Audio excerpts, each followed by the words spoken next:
night is Valentine, every day is Christmas. Ucha with the Benetton. DJ Grady, what's happening with it, homie? Maya Caldwell trying to get the goal in done for her first bucket of the regular. To work and guard several actions. Maya Caldwell for the three. Gets it to go. A turnover for Dallas. Maya Caldwell gets the ball, sends it up. Mo Billings with the bucket. And the number one overall net defense, Caldwell. Refreshing kind of balance to her life and how she just seems like such a well-rounded person. Well-rounded. How about Caldwell? What's up, everybody, and welcome to another edition of the Got Next podcast. I'm your host, Mitchell Baldwin, with my co-host, Donovan Moore. Yes, sir. What's going on, man? Nothing much, man. We chilling. Got another good episode for y'all today. So today we welcome in a very special guest. Please welcome in Maya Caldwell from the Atlanta Dream. How you feeling today, Maya? Feeling good, feeling great. Thanks for having me. Of course, appreciate you for taking the time to talk to us. So today we will be talking to Maya about her journey to the NBA, playing for the Georgia Bulldogs, as well as her experience overseas. So make sure you guys like, comment, subscribe, all that type of stuff. And without further ado, let's get into the episode.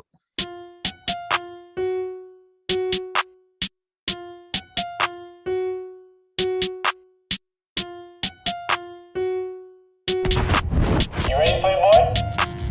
Yo, turn it up, Slay. I can't hear nothing.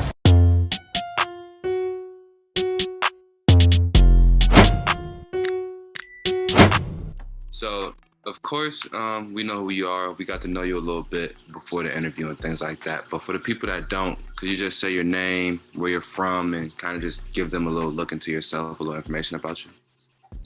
For sure, my name is Maya Caldwell. As you already know, I was born and raised in Charlotte, North Carolina. I went to Davidson Day, which is about 20 minutes from Charlotte. Graduated from there, went to the University of Georgia, was drafted to the Indiana Fever in 2021, played basketball in Spain that following season. And then from there, I got invited to Atlanta Dream, played a couple games with them, and I am on my way to Israel in about a week or so. Okay, cool. Exciting stuff for sure. So, of course, we know of you, and we know that you're really good friends with Courtney Meadows from the High Point University women's team. So can you explain y'all relationship, how it started and what it means to you? So me and Courtney have known each other since I was in 8th grade and she was in 7th grade.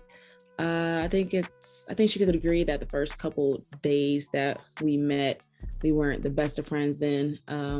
Her dad was training us. We met in the gym. Really competitive. I was always taller than her, so I could shoot over her, but she was always like, the small, quick guard that was way faster than me. But we grew to like each other and eventually love each other, and that's my best friend to this day. Played on the same AAU team for a summer. We go way back. We have a lot of history. So growing up, was there any other sports besides basketball that you played, or was basketball your sole focus, your only passion? My parents made sure that my siblings and I got into a lot of sports. There was tennis, which is I would have been like my backup sport if it wasn't basketball. We did swimming, football and baseball in the backyard, if you want to count that. Soccer, but I was like 4 years old when I played soccer. I don't know if that counts. But there was some track in my family. Even outside of sports, like we did some piano, violin, stuff like that. So I got my hands into a couple things. So just focusing in on basketball, at what point in your career did you realize that you can make it to the next level? So I had that recognition twice. So I got my first offer from UNC Charlotte when I was in 8th grade. And then the second offer from Wake Forest that are within the same year. And I realized, okay, I could use basketball to get a free education. I could play at, the D1 collegiate level.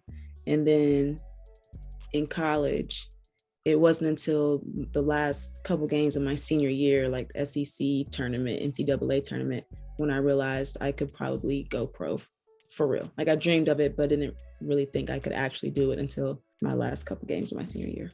Just being from Charlotte, just getting back on task. What made you decide to want to go to University of Georgia? Oh, I'm tripping. What other offers did you have coming out of high school? My bad. No, you're good. So my top 5 was Georgia, of course, Virginia Tech, Florida State, Auburn, and NC State. Those are my top 5. I had offers from other ACC schools like Duke. Carolina came late, like way late after I already had my 5 official visits planned out. There were a handful of like Power 5 D1 schools and then like mid-major D1 schools that I had lined up. But those are my top 5. Those are the ones I actually remember. Gotcha. Well, it sounds like you had a lot of options for sure. And a lot of those were close to home. So, being from the Charlotte area, what made you want to go to Georgia? Georgia it's like 3.5 hours from my house. So it was close enough to where if I needed to come home, I could, but it was far enough where my family could leave me alone. Respectfully. I love them, but need some space. Feel that. Moving forward, was that a culture shock going from like North Carolina to Georgia, making that transition, being from the Charlotte area to then going to the University of Georgia? Would you consider it a culture shock or just a change of scenery? I would say more of a change of scenery. Davidson was a predominantly white school, and so that part didn't really change. So the culture was similar, but it was definitely a change in scenery.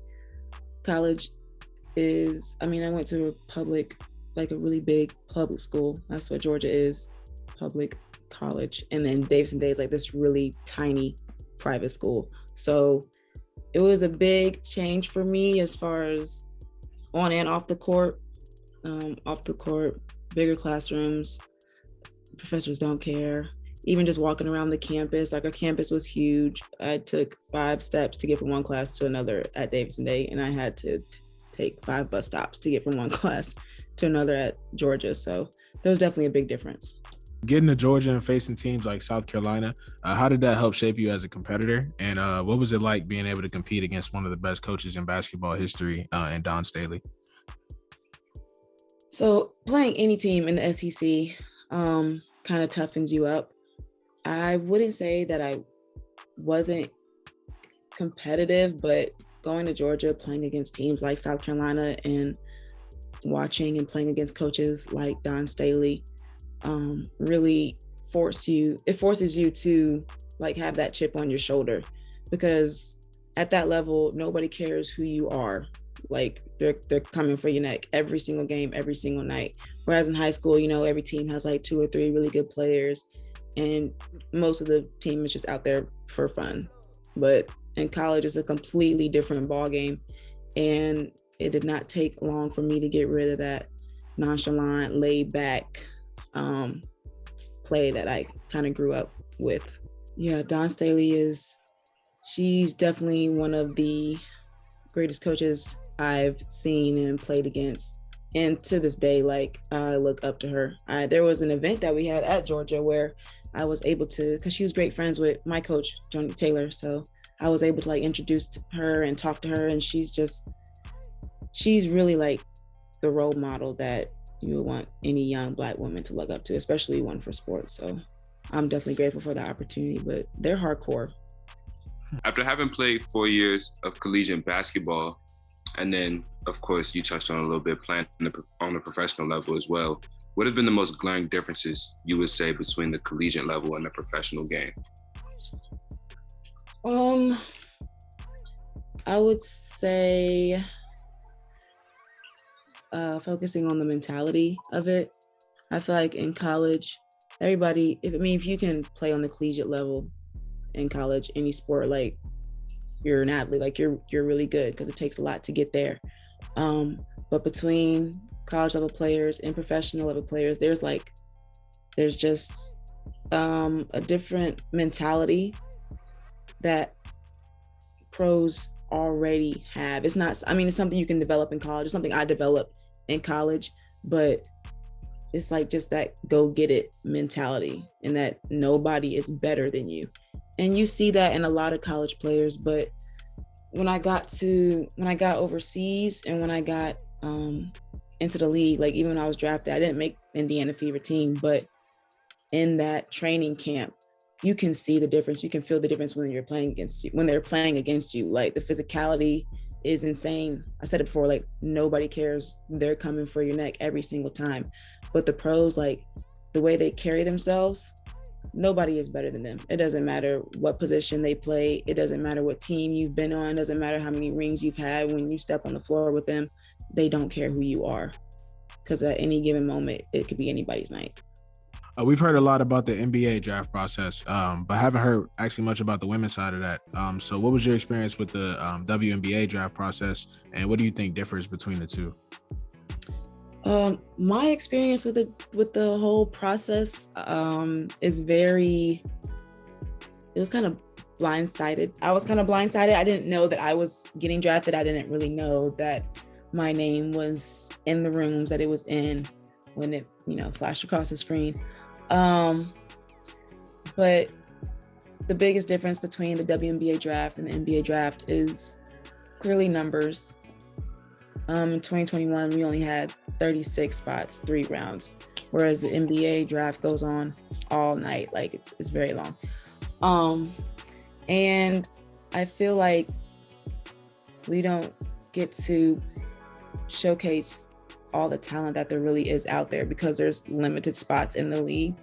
And one thing that I hate the most is that you can get drafted in the WNBA, and yeah, in that moment it feels amazing, but nothing is promised. Whereas in the NBA, like if you don't make the actual team, like you're probably going to the G League, you're still going to end up making $100,000, millions of dollars, whatever it is. In the WNBA, like you can get drafted, go to the training camp, get cut, and that could be it. Like that's it for you. You might not. It takes so much to get back into the WNBA because it's so small. So I think size in the leagues plays a really big role in the difference. And we talk about that all night. And you talked about it for a second, just that feeling of making the WNBA, but if you could kind of go more in depth about what it felt like just accomplishing your goal of being a WNBA player, making the WNBA. So I said it before, but I had no idea like I was being drafted. I knew I had put my name in the draft, but that was only because COVID had hit and players were getting their COVID year back, but you're going to have to transfer because they're bringing in more freshmen. There was a lot of factors that went into the decision of me even putting my name in the draft. And I only did that because at the time I was like, I don't even know what else to do because this, that, and the third.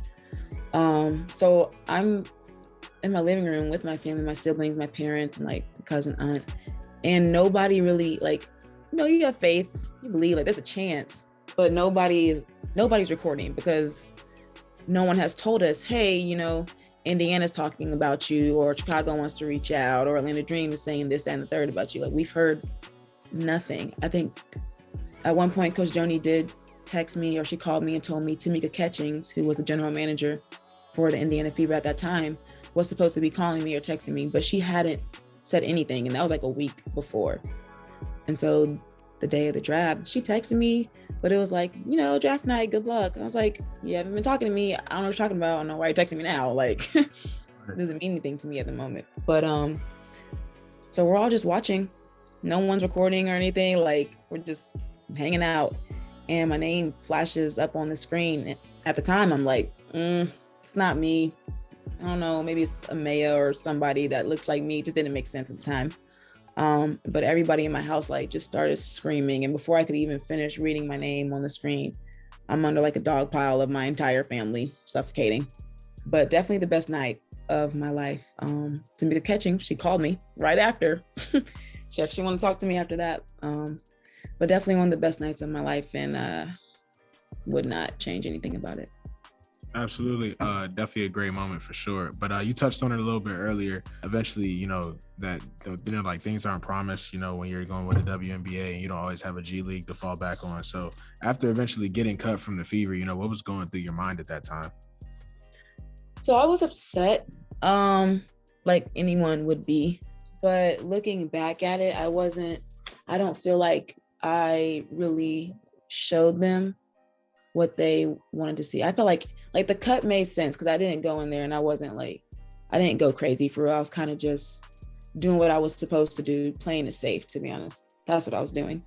So when I got cut, I was still upset. I was still hurt about it, still boo-hooing and crying. But I wasn't worried because I'm a very faithful, religious person. I know God has a plan for me, and whatever it is, I'm gonna go with that, mostly because I don't have a choice. But I wasn't worried about it. I knew that I could still go overseas. It's something that my agent had brought up even before I went into the camp. So I came home and I just started getting in the gym, weights, conditioning, all of that. And I just got ready to go to Spain in August. So that was, I just kept pushing. The past season you played in Spain, and if you could describe what that experience was like, and also if you felt like that experience overseas has been beneficial to you and your career so far. Kind of talk about that. Yeah. So, and I feel like a lot of WNBA players can say this, or any female hoopers that play overseas. It's not always peaches and cream over there.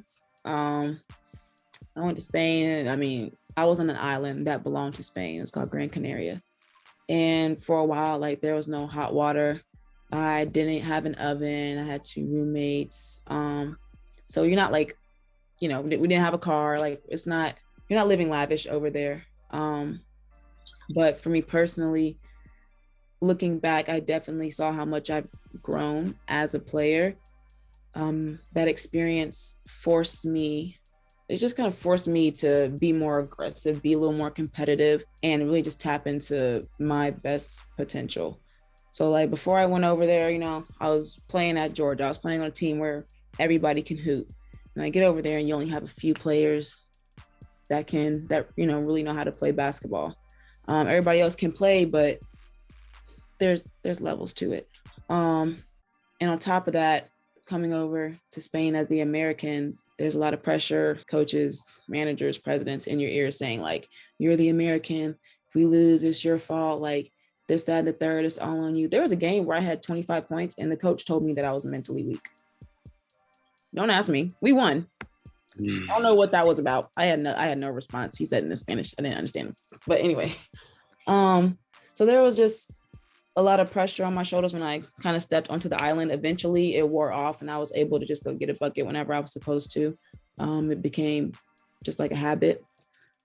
But it just forced me to be literally the best that I can be. I mean, I haven't really reached my peak yet, but my confidence and my strength and just like that go get it mentality is different from when I got to the island to when I left. So yeah, just to back up a little bit. So like the GM specifically came to you and was like, look, you're the American, like you got to get buckets basically. Like that's, like he actually did that, like seriously, to your face? Yeah, in Spanish or like broken English. He did it all the time. He did it all the time. How did you translate that? Did you have to Google Translate wait till you got home to kind of type it in, or like how did that happen? I mean, when I first got there, he would just say like, it would be broken English, like, you, the American, you must do good. Like, you know what I'm saying? Just stuff like that. Not trying to like mock him or anything, but that's what he was saying to me. Like, we lose, your fault. I'm just like, wow.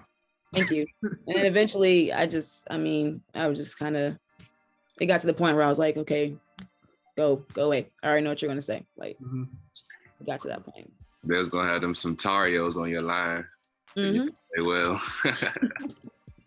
But getting back on track, so we actually when we first met over the summer, you weren't on a roster at the time, and then like a month later, you actually were on a roster. So like aside from playing in Spain and other experiences that you had, what did you do to stay prepared and ensure that you would eventually make a WNBA roster again in the future? I just stayed in the gym. I wake up, I go to weights in the morning, I would go to the skills workout, and then I would go to another skills workout, and I would do the same thing the next day. Stretching, recovery, all that stuff in between. But it was really just staying in the gym and keeping my mind sharp. I did that with prayer mostly. Just makes it easier when I just put my faith in God and I don't have to worry about anything else. Just make sure I'm working hard. And that really just settles it. It's plain simple, just in the gym and staying out of my head. And just waiting, being patient. I feel like being patient is a big part of it because there's a lot of players like me who made it to a training camp or didn't make it to a training camp, and they're just as good. They just haven't had their shot yet. So I feel like being patient is huge, and that goes for anybody, any sport, anything, any hobby. Just waiting, because sometimes it's just not yet. You know what I'm saying?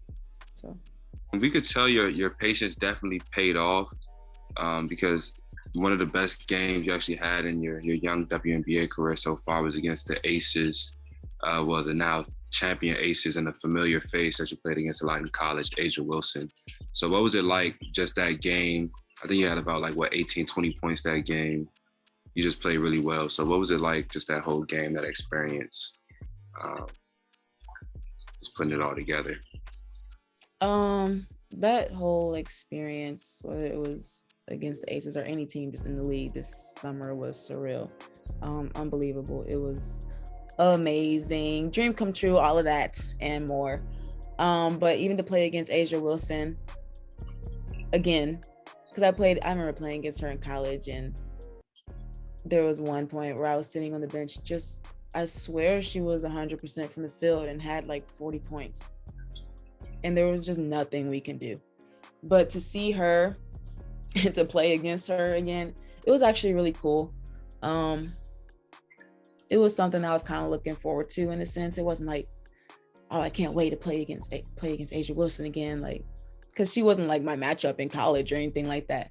But it was really cool just to run it back again. I don't know if she knew who I was at the time. I can't really speak on that, but for me, it was a pretty cool experience. And it's always good to see a fellow SEC hooper, get a ring. So I'm not mad at that.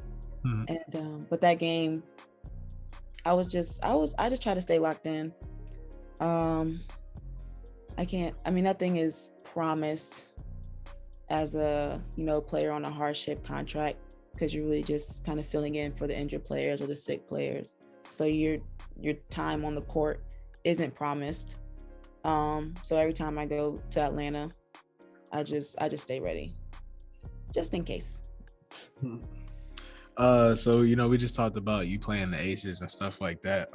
Can you? I kind of remember a play, a specific play. I think you might have gave Kelsey Plum a little 1-2. You know what I'm saying? Might have got a little bucket on her. So, how did that feel in the moment to be able to, kind of give one of the people that you look up to a little bop to a bucket? In the moment, honestly, I didn't even acknowledge that it was her, because again, I haven't been playing on the team the whole season, so we didn't really have all the chemistry I didn't have all the chemistry with them that they had with each other. Mm-hmm. So I just had the ball and the clock was running down, and I just kind of looked up and I just felt like everybody was watching me. And I was like, so you guys just aren't going to move? So I had to do something, and Kelsey Plum just happened to be there. So that's not my fault. But going back, watching film after the game, I was proud of myself. Because she's one of the best players in the league. She you can let her ring do all the talking. But I got my little bop in. So yeah, of course. So going into this next season, what are you focused on most with improvement as far as your game? So right now, one of the things that I'm focused on, and I'm going to Israel first, so that's focus on that first, then the league. But the number one difference that I was told and noticed in the league in Israel versus Spain is just the points per game. So their best players in Spain will average 15 to 18 points, whereas in Israel it's 25 points, close to 30 points. Obviously the speed of the game is going to be different. The structure of the game is going to be different team, different coaches, all of that. But I feel like I'm gonna have to be a little more offensive minded, just to make sure that I'm at the top when it comes to, who's scoring the most in the league. Because I do want to be, most points, most steals, guard with the most rebounds, stuff like that. I want those numbers. It's a good look to get invited back to another WNBA tryout, or training camp. So those are the things that I'm more focused on right now is just my numbers, keeping my numbers up and being even more aggressive and even more confident. And then even on the defensive side, like, okay, I can average 25, but I got to stop the other best player from averaging 27, you know? So just, you know, playing both sides of the court and getting better. And we appreciate your honesty throughout this whole interview and everything like that. But it's probably the most honest question we're going to ask you. And really just need, you know, your most honest opinion. Who are the top 5 players ever, like, that you played against? It doesn't matter the level, how old you were, just like, if they cooked you, you could tell us the truth. They cooked you, or if you cooked them, you cooked them. But we just need like the top 5 players that you ever played against in your whole career.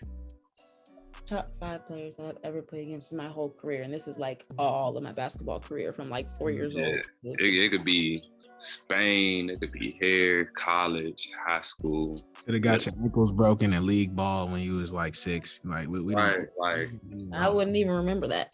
I'm playing against the AAU tournament, like anybody. It was bad enough. I don't think people just out here exposing me like that. I mean, maybe. We don't know.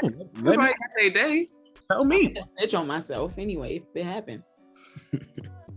Top 5. Let me see. Top 5. We're gonna start with Asia Wilson because she just got a WNBA championship. MVP. Okay. Gonna give her that. I'm gonna take it back to 8th grade. That's a long time. It is a long time ago, but because she's really like that. Michaela Boykins. When we were in 8th grade, she was just giving everybody the business. Yeah, but she went to Duke and then she transferred to UNC Charlotte. Okay. She's like that. She still is.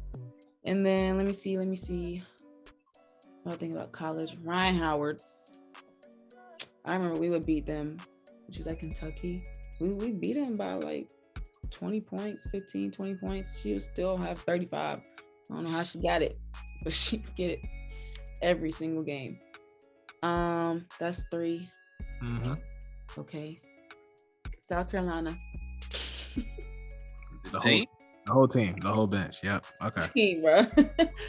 I cannot stand them respectfully. With love.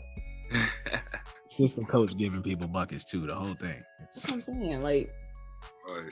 They're cheating. I got one more. One more. I don't know if the team count as a player though. We gonna count it. We gonna count it. South Carolina. All right. They're different. I was trying to think of somebody in high school. I can't really. Courtney Meadows. Sorry, Courtney. Oh, she did. She gonna be slight word. Number 6. I ain't gonna lie to you, Courtney. When we were kids, I don't. Close that back door. She probably gave me a couple buckets. I'm not gonna lie. She would give me a couple buckets, but I just shoot right over her little head anyway. So we gonna make her number 6. She gonna be sick. That's dang. No, I don't like her, so I'm not gonna list her. Wow, you bringing it personal? It's because like some players that I played against in college, they were really good. Like they were really good, but they were like, there was one girl I just don't like how she played. She just played dirty to the point it was just really annoying. Like basketball's not fun anymore. You're just annoying. Now you're just why are you here? Was she tough though? Yeah, she can get a bucket. She's tough. You might gotta give her a credit there. I don't even want to say her name. And I'm not going to. That is hilarious. Because I can't. You can say I might tell y'all like off record, but all right, okay. I won't give her the satisfaction. She don't even know me. She don't even care. 2 hours later. Actually, you know what? I'm gonna list my little sister Nevaeh. What? There's another Caldwell in the same household? That's tough. Are you serious? Yeah. She doesn't hoop anymore, but she's a little prodigy. Like she was that kid that would go watch them do something on TV and then go in our neighbor's backyard and do the exact same thing in 3 tries. And like she has an insane layup package, and she plays smart. Like she knows how to draw fouls. She might flop a little bit too hard, but she can play really good defense when she wants to. Like she's tough. I look up to her, and she like 5'5". So what's she doing now? Why she not hooping? Sometimes you fall out of love with the game. Yeah. You know? Yeah, my brother did the same thing. He was nice too. Yeah. He was nice. Can you describe a time in your career where you were starstruck? I'm gonna try to think of another one, but when I got drafted, it was definitely one. Okay. 'Cause I was like, ain't no way. Like you were on the WNBA floor, you just see somebody that you seen on TV or that you just look up to and you like, dang, they literally like feet away from me. Like, this is crazy. Actually, I'm glad you said the WNBA floor. My first game in Atlanta, my debut, there was like a moment on the court. I was probably like 6 points in, 8 points in. And I was like, bro, I'm really here. I almost started crying in the middle of a defensive play. I was like, bro, I'm here. I'm actually playing well. I'm scoring. I'm doing it. Like I'm doing what I love to do. And they about to pay me to do it. In that moment, I was like, bro, you cannot start crying right now. You only got 6 points and you relax. But I was like, I tried to take in the moment at the wrong time. Like my eyes were watering. I kid you not. My eyes were watering. I was like, bro, relax. Nah, But I think those two moments right there. Yeah. they would have had you looking crazy on Sports Center. You cry in the middle of a defensive play. And last but not least, you're headed to Israel later this week. So can you just talk about your emotions headed into that? It's like a 13-hour flight or something like that. Not easy feat for sure. So yeah, just talk to me about that. I'm pretty sure it's gonna take me a whole day to get there. I looked it up actually. It says 13-hour flight from North Carolina. So a direct flight maybe, but I got connecting flights. Oh yeah, okay. I feel that for sure. So it might be a 24-hour flight then. But how you feeling about Israel as a whole? The whole you about to be there for a while, foreign country. At first, because of my experience in Spain, I was not as excited about it. I wasn't really hyped to go back overseas. But everyone who has been there has told me that it's very Americanized, very great people. Like I'm supposed to have a really good time. They start talking about the nightlife. I don't know if that's really me in a foreign country, and I don't know how I feel about that. But it just sounds like it's going to be a really good time, really good people while I'm over there. It is very expensive. I think it was listed as the most expensive city in the world. So I'm starting to think they might not be paying me enough. We can talk about that later. But no, I'm really excited to go. Like, I've already planned to start packing tomorrow, and I leave on Saturday. So I got a whole 6 days left. But I'm ready to get out of here. I'm sure. But that's actually all the questions that we have for you tonight. Is there anything else that you'd like to add? I don't think so. Just want to say thank you. This was fun. Yeah, cool. Absolutely. I'd love to have you on the show again. But that's gonna do it for this edition of the Got Next podcast, man. I hope you guys enjoyed the interview series, man. Make sure you like, comment, subscribe, all that type of stuff. Special thanks to Maya Caldwell for coming on the show. Best of luck to you in the season and with your Achilles as well. I don't know what the process or the progress is with that, but we're at 70% now. We're gonna make it. Okay. Yeah, we're good. We good. We're on the road to recovery, man. We're gonna get that money. Absolutely. But yeah, thank you guys for tuning in, and we'll see y'all next week. I appreciate it.